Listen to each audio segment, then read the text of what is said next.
Good morning, Samantha. Could you explain us who you are and what you are doing here in CRIOBE? Yes, my name is Samantha Howlett and I'm a PhD student. I'm based in Lancaster in the United Kingdom. One of my supervisors is Dr. Valeriano Paravicini, so he is based here and we do our work here in Morea.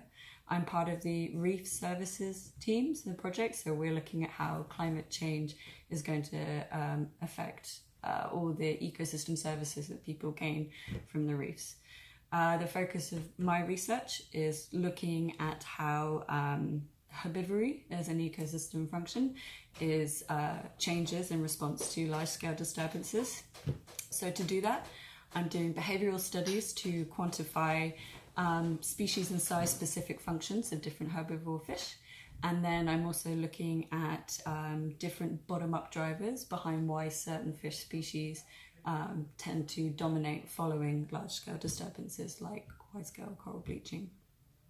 So for the behavioral studies, I use stereo cameras to film the fish so I can get accurate size data on the fish, and then I can look at how they're feeding and where.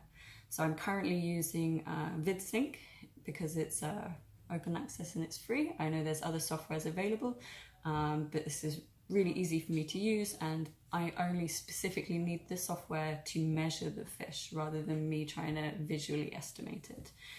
So I use 2 GoPros on a mount that I built, and then I use all the calibration system associated with the VidSync software. In terms of bottom-up drivers, I'm looking at how algal colonization patterns vary between different coral species following mortality. And I'm also looking at how microbial and algal communities differ and what this could mean in terms of the resources for fish on the reef. So I need to do the community analysis. I'm collaborating with Mylan Zubia at the University in Papete, and she is an algal taxonomist, and she uses, I believe it's a compound microscope. So she will take samples from my corals. I take samples from my corals, and using the microscope, she will estimate what different species we have, and try and build up a relative dominance of these species.